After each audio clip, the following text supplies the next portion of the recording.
ನಮಸ್ತೆ ಎಲ್ಲರಿಗೂ. ಇವತ್ತು ನಾನು ಮಾಡ್ತಾ ಇದ್ದೀನಿ ವೆಜ್ ಫ್ರೈಡ್ ರೈಸ್.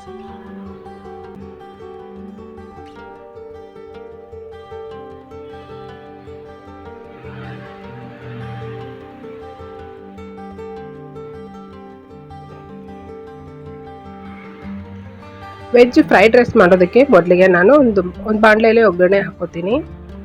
ಒಗ್ಗರಣೆಗೆ ಎಣ್ಣೆ ಹಾಕಿ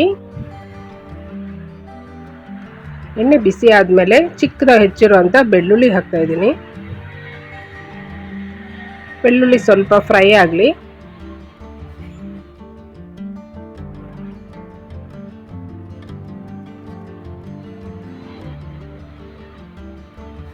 ಚಿಕ್ಕದಾಗಿ ಹೆಚ್ಚಿರುವಂಥ ಹಸಿಮೆಣಸಿನ್ಕಾಯಿ ಹಾಕ್ತಾ ಇದ್ದೀನಿ. ಹಸಿಮೆಣಸಿನ್ಕಾಯಿ ಕೂಡ ಫ್ರೈ ಮಾಡ್ತೀನಿ. ಈಗ ಚಿಕ್ಕದಾಗಿ ಹೆಚ್ಚಿರುವಂಥ ಈರುಳ್ಳಿ ಹಾಕ್ತಾ ಇದ್ದೀನಿ. ಸ್ವಲ್ಪ ಸ್ವಲ್ಪ ಹಾಕ್ಕೊಂಡ್ರೆ ಸಾಕಾಗುತ್ತೆ. ಇದಕ್ಕೆ ಈರುಳ್ಳಿ ಕೂಡ ಫ್ರೈ ಮಾಡ್ತೀನಿ.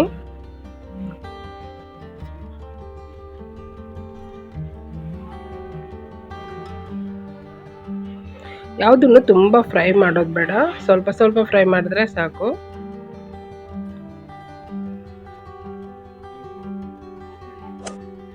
ಈಗ ಇದಕ್ಕೆ ಚಿಕ್ಕದಾಗಿ ಹೆಚ್ಚಿರುವಂಥ ಬೀನ್ಸ್ ಮತ್ತು ಕ್ಯಾರೆಟ್ ಹಾಕ್ತಾ ಇದ್ದೀನಿ. ಇದ್ರ ಜೊತೆಗೆ ನೀವು ಎಲೆಕೋಸು ಕೂಡ ಹಾಕ್ಬೋದು, ಬಟಾಣಿ, ಹಸಿ ಬಟಾಣಿ ಕೂಡ ಹಾಕ್ಬೋದು.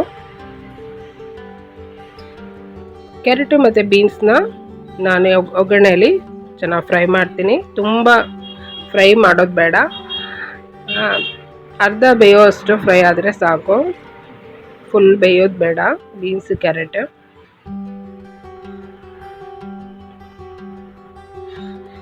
ಇಷ್ಟಾದಮೇಲೆ ನಾನು ಅನ್ನ ಹಾಕ್ತಾಯಿದ್ದೀನಿ. ನಾನು ಉಪ್ಪು ಹಾಕಿ ಅನ್ನ ಮಾಡಿದ್ದೀನಿ. ಅನ್ನ ಬಿಡಿ ಬಿಡಿಯಾಗಿದ್ದರೆ ಚೆನ್ನಾಗಿರುತ್ತೆ.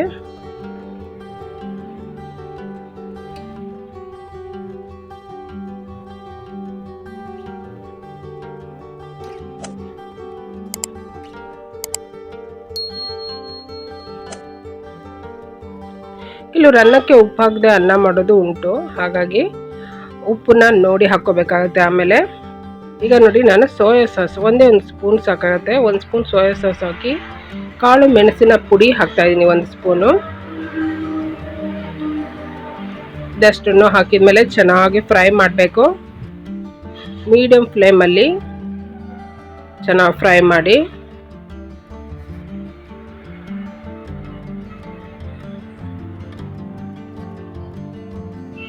ಅನ್ನಕ್ಕೆ ನೀವು ಉಪ್ಪು ಹಾಕಿಲ್ಲ ಅನ್ನೋದಾದರೆ ಉಪ್ಪು ನೋಡಿ ಹಾಕ್ಕೊಳ್ಳಿ.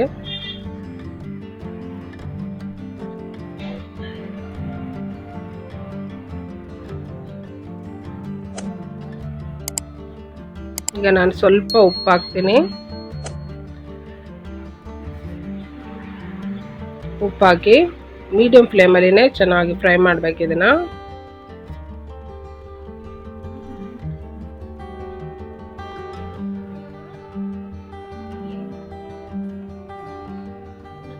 ಕೊನೆಯಲ್ಲಿ ಕೊತ್ತಂಬರಿ ಸೊಪ್ಪು ಹಾಕ್ತಾ ಇದ್ದೀನಿ. ಚಿಕ್ಕದಾಗಿ ಹೆಚ್ಚಿರುವಂಥ ಕೊತ್ತಂಬರಿ ಸೊಪ್ಪು ಹಾಕಿ ನಾನು ಮತ್ತೆ ಫ್ರೈ ಮಾಡ್ತಾ ಇದ್ದೀನಿ. ಚೆನ್ನಾಗಾಗುತ್ತೆ, ಸಿಂಪಲ್ಲಾಗಿ ರುಚಿಯಾಗಿ ವೆಜ್ ಫ್ರೈಡ್ ರೈಸ್.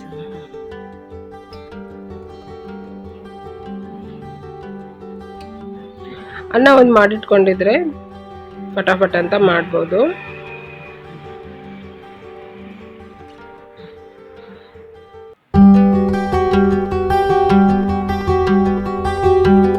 ನೋಡಿ, ಈಗ ರೆಡಿ ಇದೆ.